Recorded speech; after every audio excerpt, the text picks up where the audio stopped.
Thanks for tuning in. Here we go. We have a DT Swiss rear hub with the Ratchet system. You can read it right here. Be aware this is the older Ratchet system, and we have a rim brake specific rear hub. So how to disassemble this DT Swiss Ratchet system rear hub? Let's go. So we start with the drive side with the free hub right here. You first of all want to get this cap right here off. And what I found is that with this Nipix plier that has a smooth surface right here, so you don't really damage it, you can easily grab it and then just pull it off like so.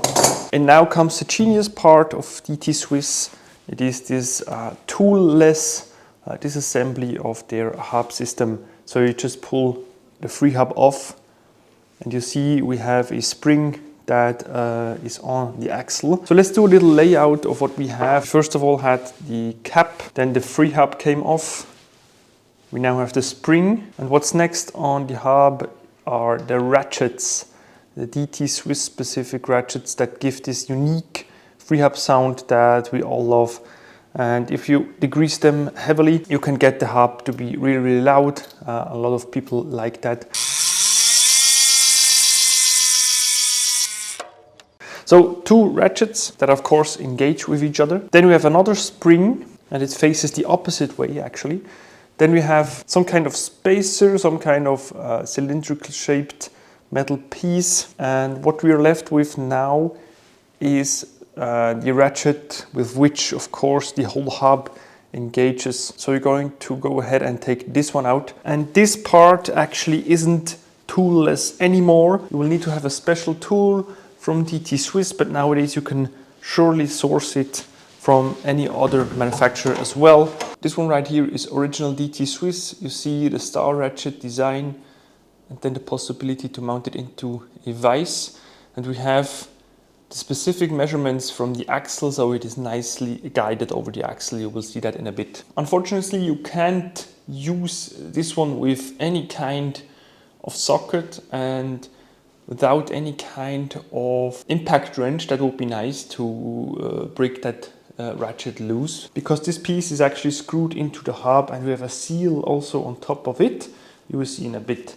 So what you want to do, put the hub on the tool and then you will feel it engage with the hub right here. We have it and it is blocked like this, you see. Then you want to turn anti-clockwise in order for it to undo the ratchet, and I think we are already there. Let's pull it off. So this one actually went pretty smoothly. They don't always come out that easily. Sometimes you have to heat up the hub and the star ratchet. And sometimes it's also a two-man job where two people need to be turning the wheel anti-clockwise in order for it to come off. So that can be pretty hard. So to continue the flat lay, we have first of all the seal that sits on the hub body. And then we have this piece right here that screws into the hub. And we have the star ratchets inside, which the hub actually engages, you see right there. And this is a pretty light part. Be sure to always have some kind of paste or anti-seize grease on it, so you can always disassemble it.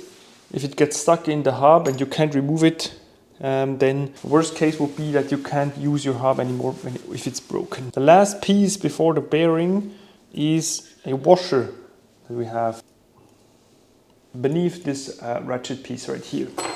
And now we are already onto the bearing right here, you see. And if we remove the non-drive side cap, you can see that on the other side we also have found the bearing. So now all that is left in the hub is the axle and the two bearings. And you can now check if the bearings run smoothly, if they run at all, or if they have some kind of roughness to them. In that case, they still run pretty smoothly. I guess this wheelset hasn't been used a whole lot, so they still run pretty smoothly. So we don't need to replace them as for now. Also, if you have the free hub disassembled, of course this is really easy as I showed you before. Take the cap off and just pull it off, and you can check it by hand as well if the bearings run smoothly, which is the case right here.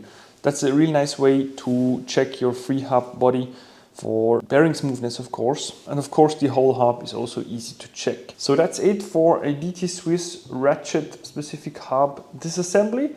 If you have any more questions, leave them in the comment section below. In another video, I will do a bearing replacement instructional video. So I see you there. Bye-bye.